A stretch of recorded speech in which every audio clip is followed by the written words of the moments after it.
Hi there, Pisces. Thanks so much for tuning in. I'm Astrogirl. We're looking at April 20 through April 26.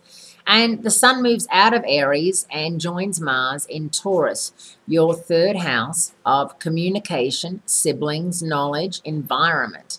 So if you're working in an environmental type job, you're going to find that it's much easier and much more pleasing for you to be doing so. This is also a time when dealing with neighbors, dealing with siblings, dealing with short trips. Maybe a sibling lives a couple of hours drive away and you haven't seen them in a while and they've had a baby, or they want you to come see their new place or just come visit. This is one of those times when you'll actually take the time out to do so.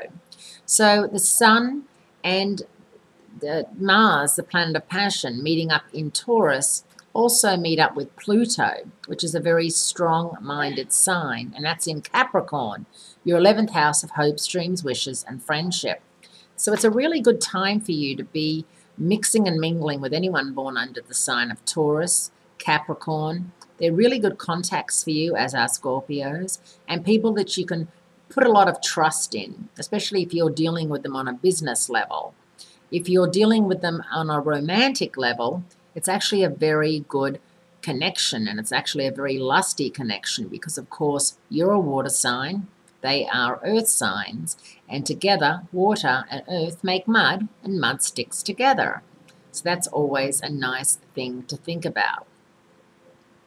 Know also that following on from last weekend's new moon in your second house of self-esteem and self-worth, money and how you treat money and how you spend it, save it, budget it, and can come through in an emergency is very important.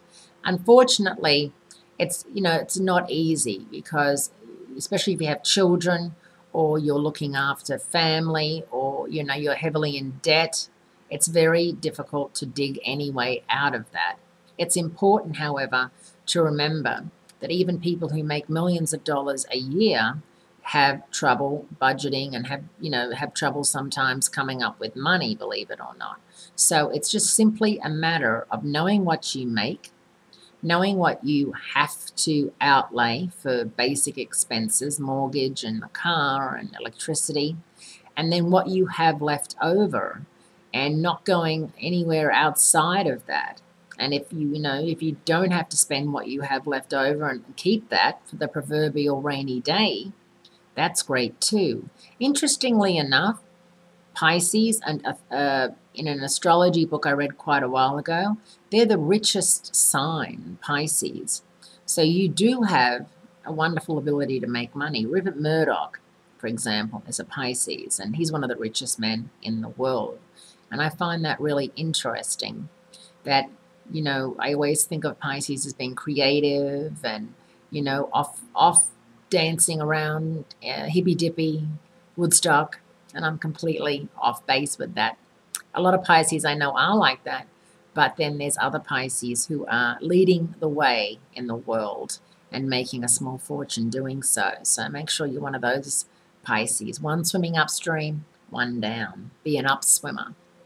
Have a great week, Pisces. Great speaking to you, and I look forward to speaking to you again next week.